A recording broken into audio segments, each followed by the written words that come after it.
Olá, graça e paz a todos. Eu me chamo Agenor, sou líder do Ministério Somos Um e a gente está começando esse canal para falar um pouco da palavra do Senhor Jesus, não só aos irmãos em Cristo, mas todos aqueles que acessarem o nosso canal. Então, queridos, o propósito aqui é levar realmente a palavra do Senhor Jesus. Para a igreja, eu quero desejar novamente a graça e a paz do nosso Senhor Jesus Cristo e falar um pouquinho a respeito disso, queridos. Nesse tempo de isolamento, nós como cristãos principalmente, e aqueles familiares também, nós costumamos nos abraçarmos uns aos outros. Um cumprimento amoroso, afetuoso. Eu quero dizer para vocês que o sentido desse cumprimento, quando Paulo escreve, vamos tomar isso emprestado de Paulo, as igrejas tomaram emprestado de Paulo. Paulo sempre, quando ele escrevia principalmente as cartas ali aos Romanos, aos Coríntios, as epístolas, à igreja de Tessalônica, Colossenses, quando ele escreve a Timóteo, enfim, a todos, ele sempre sauda dessa maneira: graça e paz a vós outros, da parte de Deus e do nosso Senhor Jesus Cristo. Graça, querido, é algo imerecido, é um favor imerecido. Deus derramou essa graça através de Jesus Cristo na cruz, através de perdão de pecados. E paz é o complemento dessa graça sobre a nossa vida. Então, nesses tempos, queridos, de isolamento agora, que nós estamos longe, não podendo abraçar um ao outro no culto de domingo ou até mesmo no dia a dia, fica esse cumprimento: graça e paz. Sintam-se todos abraçados pelo Senhor Jesus Cristo e abracem uns aos outros dessa maneira. Quando mandarem algum áudio, algum vídeo para alguém, queridos, cumprimentem dessa maneira, com a graça e com a paz do Senhor Jesus Cristo. Eu quero falar um pouquinho a respeito da palavra de Deus, envolvendo esse tempo, querido, de isolamento agora. Nós muitas vezes não entendemos o porquê essas coisas acontecem, mas para tudo há um propósito. Penso eu que é um tempo de que a gente precisa buscar mais ao Senhor, como família, pais ensinando a seus filhos, maridos ensinando suas esposas, como casal, os dois juntos estarem buscando. Nós temos visto a questão religiosa muito latente ainda. Nós, como cristãos, muitas vezes dependemos do culto de domingo ou do culto de quarta-feira, enfim, o que quer que seja. E é um tempo, queridos, de sossegarmos. Eu tenho falado à igreja, ao ministério, do Salmo 46:10, onde diz, Deus fala, ele diz: aquietai-vos e sabei que eu sou Deus. Então esse é o propósito, queridos, aquietarmos, sabermos que existe um Deus que está sob o controle de todas as coisas e Ele é soberano sobre tudo aquilo que acontece em nossas vidas. Nesse sentido, queridos, eu quero falar com vocês a respeito de 4 situações que aconteceram nas Escrituras, onde mostrou um isolamento. Eu quero falar de 3 homens e depois do nosso maior exemplo, que é Jesus Cristo. O primeiro homem que eu quero falar com vocês é de Elias. Esse texto está lá em 1 Reis, no capítulo 19. Eu creio que todos vocês já ouviram falar dessa história de Elias. Elias, ele havia enfrentado até então os profetas de Baal, operando grandes milagres. Deus operou prodígios através da vida de Elias. Mas Elias depois ele foge e ele acaba se isolando numa caverna. Por medo, ele se isolou nessa caverna. Mas é interessante que, estando lá, Deus se apresenta para ele. E Elias conversa com Deus, e Deus dá uma ordem para Elias, e Elias volta a fazer aquilo que Deus havia pedido para que ele fizesse. Então Elias, quando ele sai da caverna ali, nós vemos que Deus se apresenta para ele num vento tranquilo, sereno, no silêncio. Antes disso, queridos, havia passado fogo, havia passado terremoto e havia passado um vendaval. Deus estava no silêncio. Elias sai dessa caverna, ouve a voz de Deus e volta a fazer aquilo que ele tinha que fazer. Ele unge a reis sobre a Síria, sobre Israel, e ele unge Eliseu como profeta que iria substituí-lo. Depois disso, queridos, Elias, lá em 2 Reis, a gente vai ver esse texto de Elias, 2 Reis 9:12, é quando acontece aquela história que todo mundo já conhece, que Elias é elevado aos céus. Aparecem Elias e Eliseu estão juntos, caminhando, e aparece um carro de fogo com cavalos de fogo e separa os dois, e Elias é assunto ao céu no redemoinho. Então o propósito de Deus para Elias naquele isolamento, queridos, era para que Elias ouvisse novamente a voz de Deus e voltasse a cumprir aquilo que Deus tinha falado para que ele fizesse. O medo havia isolado ele, mas Deus estando no controle de todas as coisas, e Elias voltando a ouvir a voz de Deus, voltou a fazer aquilo que Deus havia pedido para que ele fizesse. Ele cumpriu o mandamento de Deus sobre a vida dele. E o que a gente vê é o quê? O resgate de Elias, assunto ao céu, são e salvo, queridos.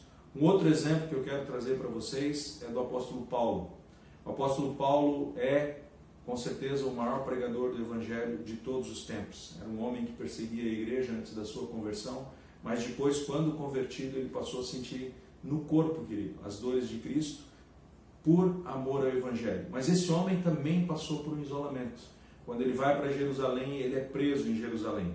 E ele vai para a cadeia, e lá ele fica isolado, proibido de falar do amor de Deus àqueles a quem ele tanto amava. Mas olhem que interessante, lá no tempo de isolamento de Paulo, esse texto ele vai estar lá em Atos, no capítulo 23, no versículo 11. Uma pessoa se põe ao lado de Paulo, e essa pessoa, queridos, é Jesus Cristo. Jesus Cristo, o texto diz que Jesus aparece para ele, senta do lado dele na prisão e diz para ele o seguinte, eu vou ler esse texto, ele diz assim, ó, coragem, pois do modo porque deste testemunho a meu respeito em Jerusalém, assim importa que também o faças em Roma. Jesus apareceu para Paulo e fortaleceu a fé de Paulo, porque existia um propósito com esse isolamento de Paulo, queridos. E é interessante que Paulo vai para Roma e lá ele continua preso, mas ele não deixa de dar o testemunho de Jesus. Ele não deixa de escrever aos irmãos que estavam padecendo a respeito das maravilhas de Jesus Cristo, a respeito da mudança que Jesus Cristo traz à vida das pessoas. Então o tempo de isolamento de Paulo, querido, era um tempo de busca também ao Senhor. Tanto que o texto diz que o Senhor se coloca do lado dele e fortalece a fé de Paulo. Queridos, é muito importante a gente prestar atenção nesses textos. Como eu disse, logo depois também esses textos estarão aqui, queridos, para que vocês possam estudar de maneira mais profunda. O propósito também, queridos, é não ter algo muito extenso, né, para que vocês possam absorver e depois ler isso com mais calma e observar aí com a ajuda e o auxílio do Espírito Santo, para que vocês tenham graça e sabedoria e discernimento dessas palavras. Então o propósito com Paulo era o quê? Um renovo mesmo sobre a vida dele, de amparo e de coragem. O outro exemplo, queridos, que eu quero trazer para vocês, de isolamento, é o exemplo de João, o apóstolo João, quando ele é preso e ele vai para a ilha de Patmos. É interessante que lá em Apocalipse está esse texto, tá, queridos? Apocalipse 1:9 em diante, ele vai falar a respeito de tudo isso. João diz que ele estava na ilha de Patmos, em meio à grande tribulação, ele foi preso e lá ele estava isolado. Isolado de quem? De todo o resto do mundo. Era uma ilha-prisão, onde pessoas eram sujeitas a trabalho forçados. Então João estava lá, estava isolado, e lá Deus falou com João. Lá Deus deu a revelação para João de todo o livro de Apocalipse, de toda a carta, de tudo que aconteceria, visões, muitas até que João não entendia. E o propósito de Deus em ter levado João para o isolamento, queridos, era demonstrar para ele todo o poder. Ali, como Jesus se apresentou a Paulo, Jesus agora se apresenta em glória a João. E demonstra a João todo o poder e tudo aquilo que haveria de acontecer com a igreja até o fim dos tempos. E qual era o encargo de João ali então? Escrever essa carta, as cartas, né, as igrejas, 7 igrejas da Ásia que a gente vê, e esse livro como um todo que nós temos hoje. Existe um propósito, queridos, no isolamento de homens, de pessoas, quando Deus os chama para o isolamento. Algo que nós precisamos entender e que nós muitas vezes como igreja cristã, nós conversamos muito entre irmãos, é que haveria um tempo de perseguição à igreja. E como seria esse tempo de perseguição à igreja? Como nós faríamos o nosso culto? De que maneira nós prestaríamos o culto a Deus? De que maneira nós falaríamos do Evangelho? Vejam, queridos, que não veio uma perseguição à igreja. É um vírus, uma doença, que tem impossibilitado a reunião não só da igreja, mas de todos. Famílias inteiras estão separadas. Famílias com mais filhos que moram em casas separadas estão sendo impedidos de se reunir. A igreja, como um todo, independente do seu credo religioso, está proibida de se reunir. E não veio perseguição, queridos. Vejam que há um propósito de Deus em tudo isso, que é o quê? Reunir os seus e fortalecer em fé, em graça, em sabedoria. para que quando se passe esse tempo, queridos, o Evangelho seja pregado de uma maneira mais profunda. Tenho certeza que Elias, quando saiu daquela caverna e Deus falou com ele, Elias saiu transformado de lá. Por quê? Porque ele teve um contato direto com Deus.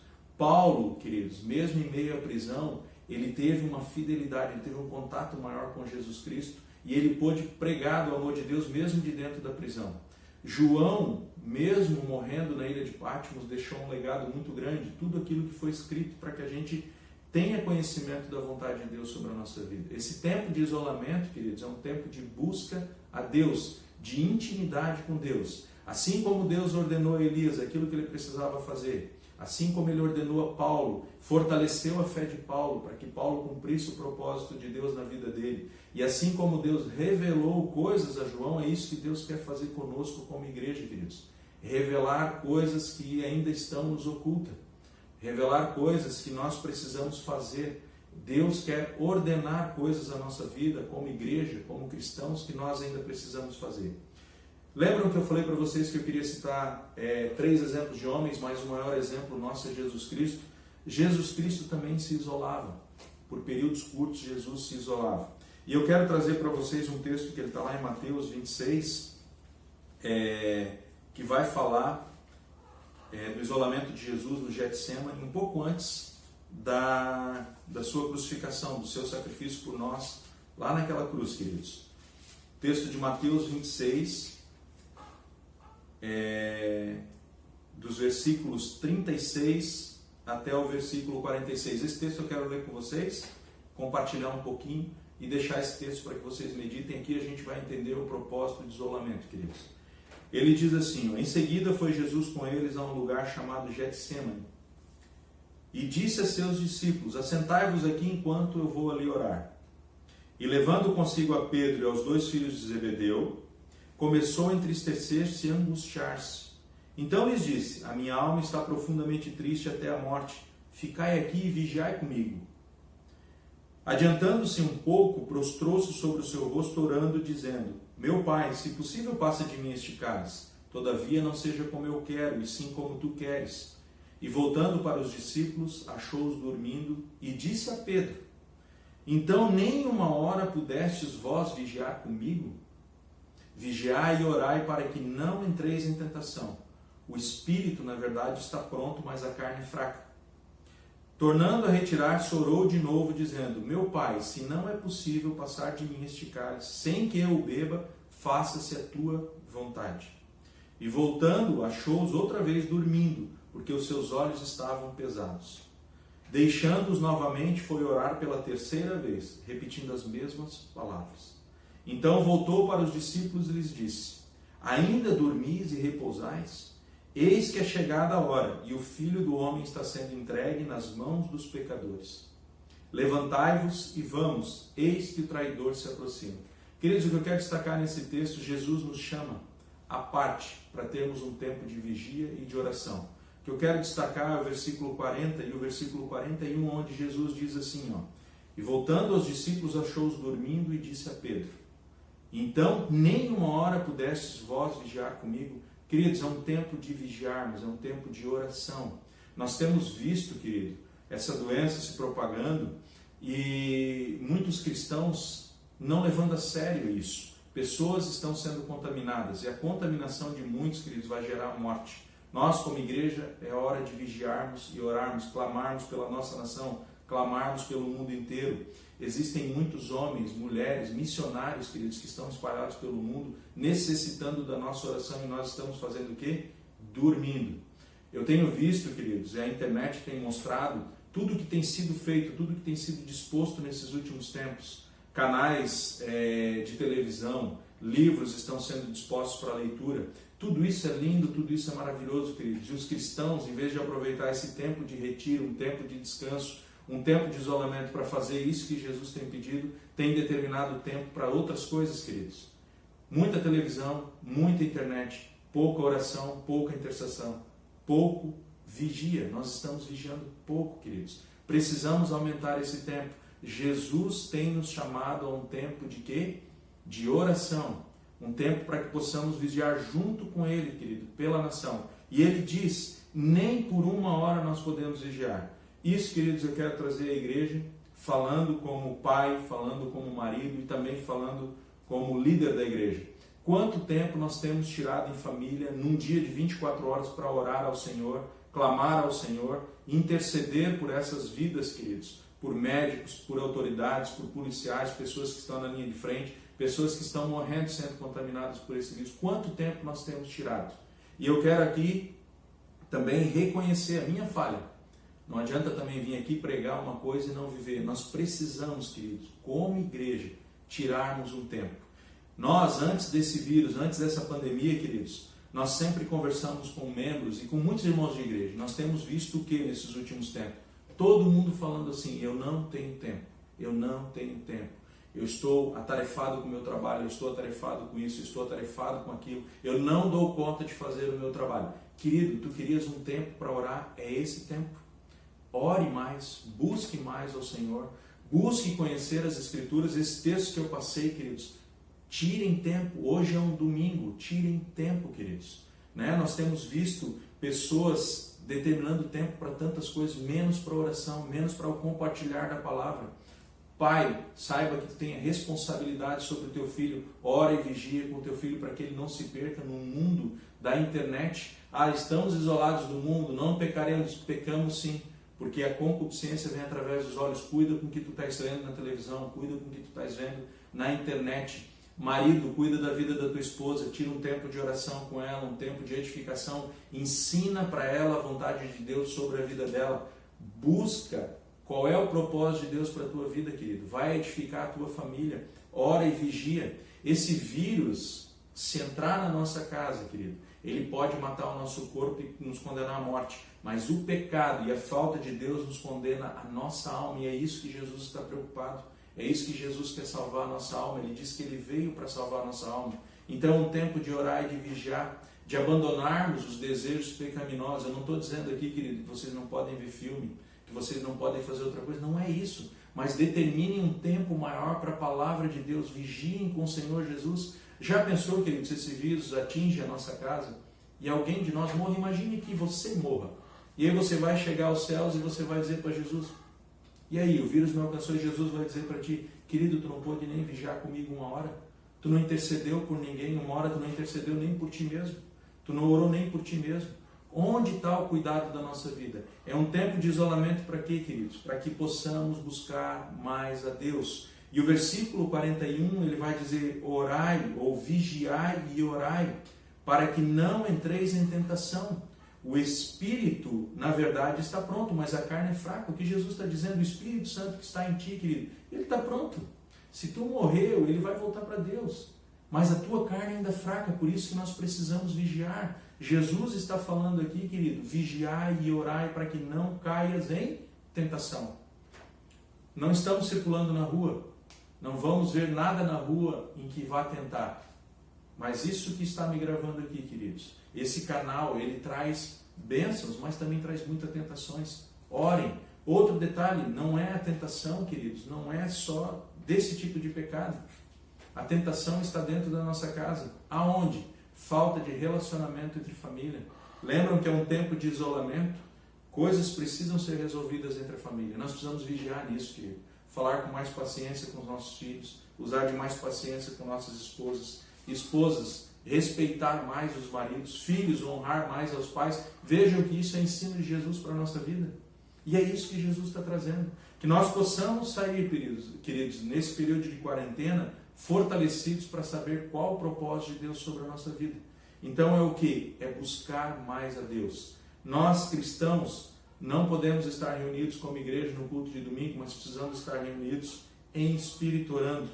Jesus fala, a mulher samaritana, lá em João 4, ela diz, que os verdadeiros, Jesus vai falar isso, os verdadeiros adoradores adorariam o Senhor em espírito e em verdade, não importa o local, querido. Se a tua desculpa para não buscar a Deus é que não está tendo culto no domingo, cai por terra essa desculpa. Busque a Deus no teu coração, entra no teu quarto, dobra o teu joelho e ora. Jesus vai ouvir a tua oração. Busca junto com tua família.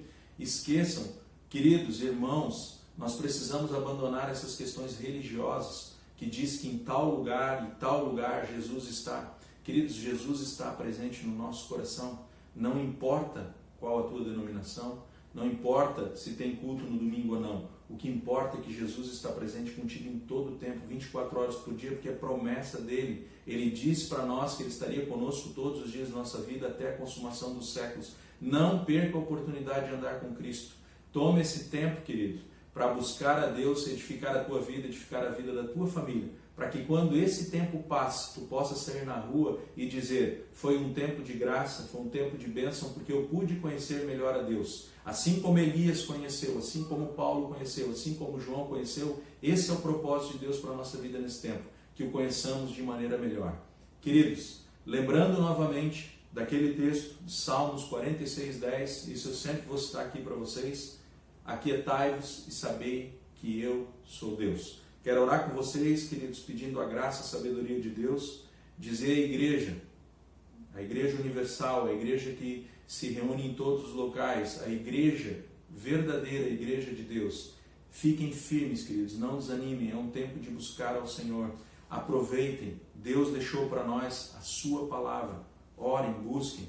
Aos irmãos e às pessoas que estão me assistindo, que ainda não conhecem a Jesus, esse é o tempo, queridos, de buscarem a Jesus. Agenor, eu não sei ler, eu não entendo as Escrituras, pede sabedoria, Deus vai te dar.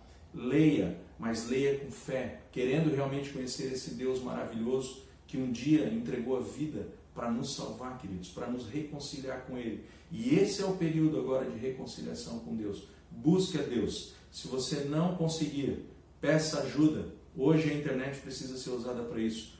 Todo mundo conhece alguém que é cristão, querido. Todo mundo conhece alguém que conhece as Escrituras. Busque, chame, clame por Deus e Ele vai se apresentar a ti. Quero orar contigo, pedir as bênçãos do Senhor sobre a tua vida, sobre a vida da tua casa e da tua família. Senhor Deus e Pai, eu quero te louvar nesta manhã e te agradecer, Pai, por tudo que tu tens feito. Eu quero te louvar, Pai, porque tu és maravilhoso, a tua misericórdia tem se renovado sobre as nossas vidas, e eu coloco a vida de cada um agora diante de ti, clamando pelas nossas autoridades, pedindo para que elas tenham graça, tenham sabedoria e que elas possam governar de modo justo, pensando, Pai, no bem comum de todos. Pai, eu quero orar também pelos médicos, por todas as autoridades que estão na linha de frente, Senhor Deus, para que tu possas abençoá-los, livrando eles de toda essa questão do vírus, de toda a contaminação do vírus. Oro por cada pai, por cada mãe de família, Senhor Deus, que estão isolados em sua casa, para que tu possas entrar nas mentes e nos corações, Pai. Que seja um tempo, que esse isolamento seja um tempo, Pai, onde pessoas venham a te conhecer, onde pessoas possam buscar mais a ti, onde pessoas entreguem o coração a ti e confiem em ti. Essa é a minha oração, Pai. Eu te peço isso em nome do Senhor Jesus Cristo, que tu possas nos abençoar e trazer sobre nós, Pai, a tua graça e a tua proteção, em nome do Senhor Jesus. Queridos, fiquem na paz, que Deus os abençoe.